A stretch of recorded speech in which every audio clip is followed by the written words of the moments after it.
જય શ્રી રામ, જય શ્રી કૃષ્ણ। આજે રામદુલારે પંચમુખી હનુમાન દાદાના પાવન ધામે આવીને દર્શન કરવાનો અદ્ભુત અને અલૌકિક લાભ મળ્યો।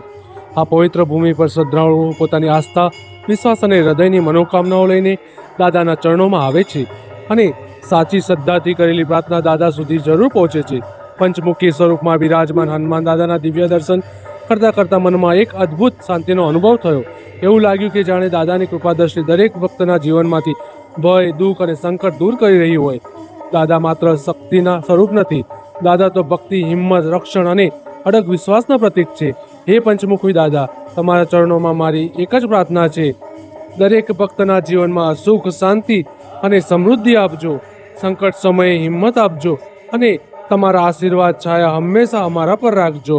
આ પંચમુખી હનુમાન દાદાનું મંદિર અમદાવાદની અંદર રામોલમાં આવેલું છે।